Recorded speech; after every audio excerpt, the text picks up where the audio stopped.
नमस्कार दोस्तों, real horror stories में आपका स्वागत है।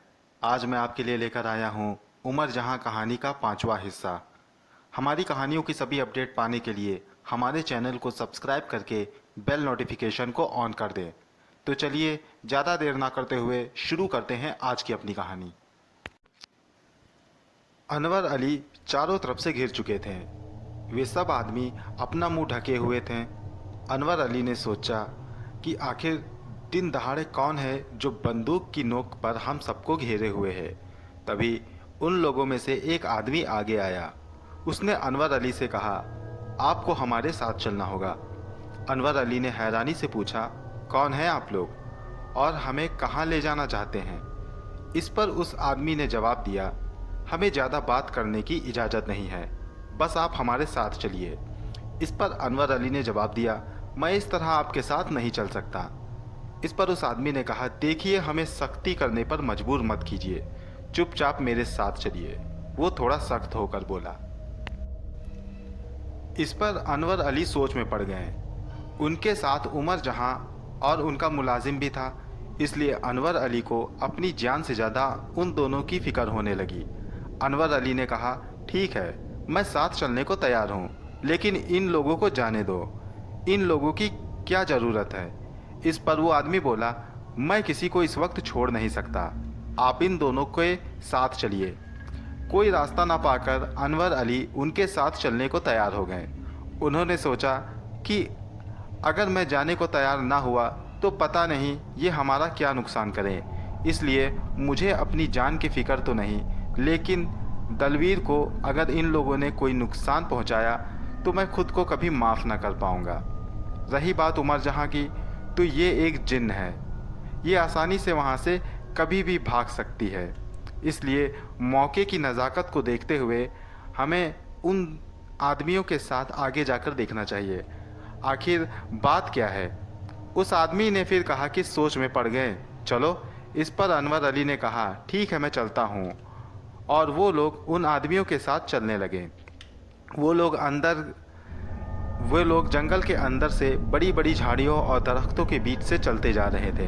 वे उस जंगल में जितना अंदर बढ़ते जा रहे थे उतना ही अंधेरा बढ़ता जा रहा था, क्योंकि घने जंगल के दरख्तों ने रोशनी को रोक रखा था। बड़ी अजीब सी जगह थी वह। दिन में कोई भी आदमी वहाँ दिखाई नहीं पड़ रहा था। एक अजीब सा सन्नाटा था। वे लोग चलते हुए अंदर अपने ठिकाने पर पहुँच गए। वहाँ पर उन जैसे और भी बंदूकधारी थे। वे सब अनवर अली और उमर जहां को घूरने लगे। वो आदमी अनवर अली को एक झोपड़ी में ले गया और उन सब को वहीं बंद कर दिया और कहा, मेरे वापस आने तक तुम सब यहीं बैठोगे। उसने झोपड़ी के चारों ओर कुछ आदमी तैनात कर दिए और खुद वहां से चला गया। उसके जाते ही दलवीर ने अनवर अली से कहा, मालिक ये लोग कौन हैं और हमें यहाँ लाए क्यों हैं? अनवर अली ने कहा, ये तो मुझे भी नहीं पता, आखिर ये लोग कौन हैं और हमें यहाँ पर क्यों लाए हैं? इस पर दलवीर ने कहा, मालिक कहीं ये हमें बलि चढ़ाने के लिए तो नहीं लाए हैं? इस पर दलवीर की बात काटते हुए उमर जहां ने कहा, नहीं, कुछ नहीं होगा, ये सब हमारा कुछ नहीं बिगाड़ पाएंगे। मैं किसी की जान खतरे में नहीं होने दूंगी, किसी की भी बलि नहीं चढ़ने दूंगी। इस पर अनवर अली ने उमर जहां से कहा, बेटी मैं जानता हूं कि तुम कुछ भी कर सकती हो, लेकिन इस वक्त कोई ऐसा काम न करना जिससे किसी को तुम्हारे जिन्न होने का पता चले। हमने तुम्हारी अम्मी से तुम्हारी हिफाजत का वादा किया है और तुम्हारी अम्मी ने भी तुमको ये बताया होगा कि तुम्हें किसी को भी अपने जिन्न होने का पता नहीं चलने देना है। अनवर अली की बात सुनकर उमर जहां ने हाँ में सिर हिलाया और चुपचाप वहीं बैठ गई। अनवर अली भी वहां बैठकर सबकी सलामती के लिए दुआ करने लगे। सारा दिन वे लोग भूखे रहकर उसी झोपड़ी में पड़े रहे। धीरे धीरे दिन का उजाला कम हुआ और रात ने अपने पैर पसार लिए। रात के अंधेरे में उमर जहां का लिबास और उसकी आंखें जुगनू की तरह चमक रही थी, जिसे देखकर दलवीर उमर जहां से खौफ खा रहा था। फिर अचानक कुछ लोगों के शोर की आवाज़ सुनाई पड़ी, जैसे कोई तेज आवाज़ में बातें कर रहा हो। अनवर अली ने उस झोपड़ी की एक दराज से झांक कर देखा तो कई आदमियों का झुंड जंगल की तरफ से आ रहा था। वे सब एक पेड़ के नीचे आकर बैठ गए। उनमें से एक लंबा चौड़ा आदमी उठा। वो शायद यहाँ का सरदार मालूम पड़ता था। उसने दूसरे आदमी से कुछ कहा तो दूसरे आदमी ने झोपड़ी की तरफ इशारा किया। अनवर अली समझ गए कि ये उन्हीं के बारे में बात कर रहा है। वो आदमी जिसके कानों में सरदार ने कुछ कहा था वो झोपड़ी की तरफ बढ़ा और अनवर अली को साथ लेकर उमर जहां और दलवीर को वहीं रुकने के लिए कहकर वो बाहर निकल आया।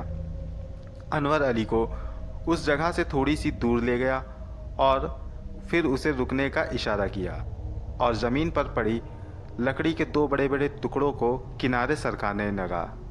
फिर उस ज़मीन पर पड़ी हुई पत्तियों को हटाया तो वहाँ एक लोहे का दरवाज़ा सामने आया।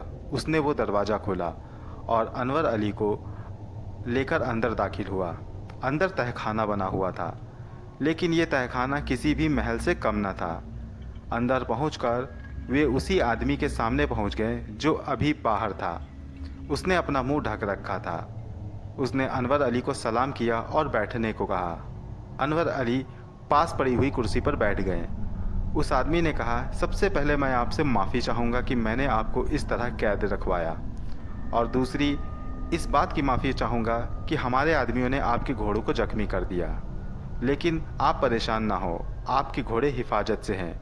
हमारा मुलाजिम उनकी देखभाल कर रहा है। अनवर अली ने कहा कि लेकिन आप हमसे चाहते क्या हैं?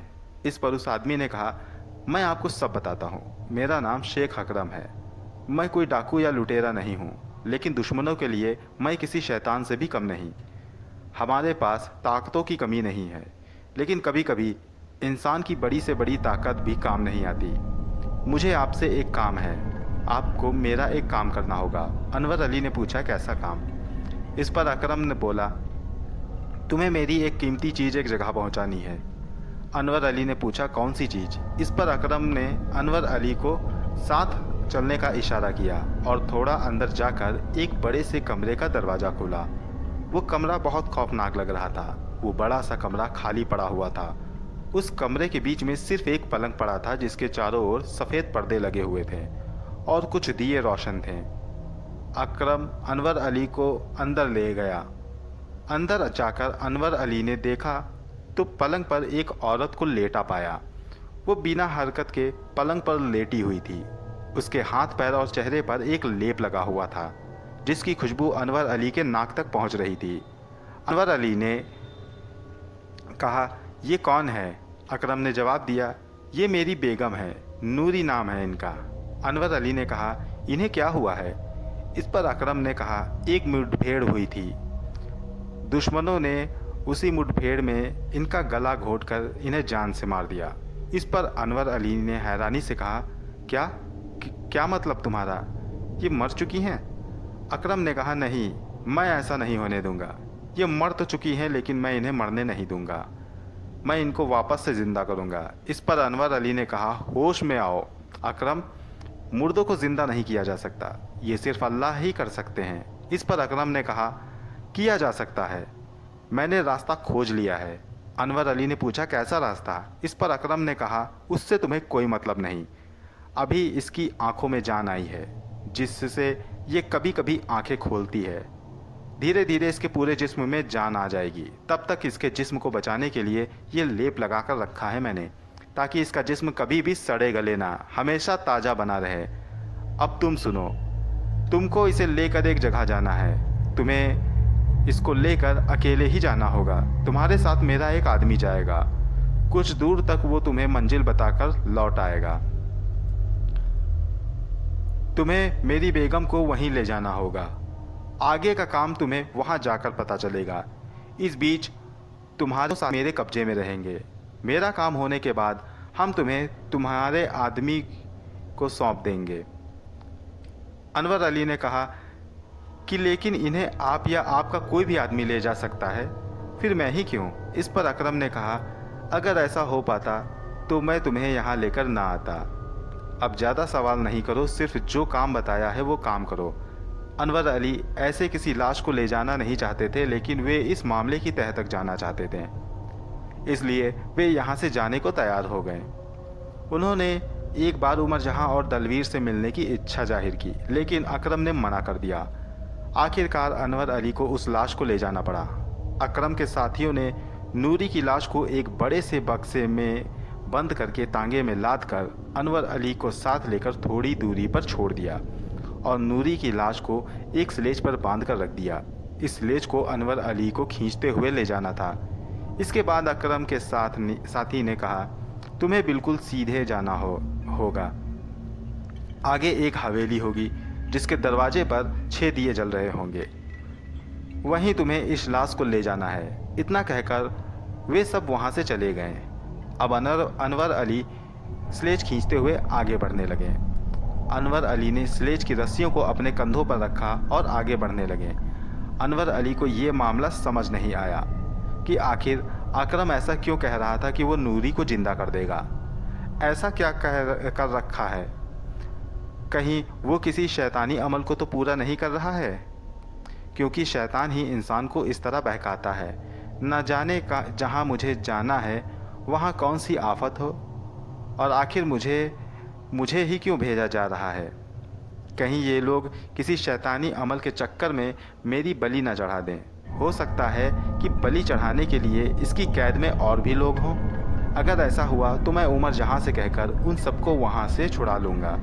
लेकिन क्या उमर जहाँ को मेरे यहाँ होने का पता चल पाएगा? हाँ, क्यों नहीं।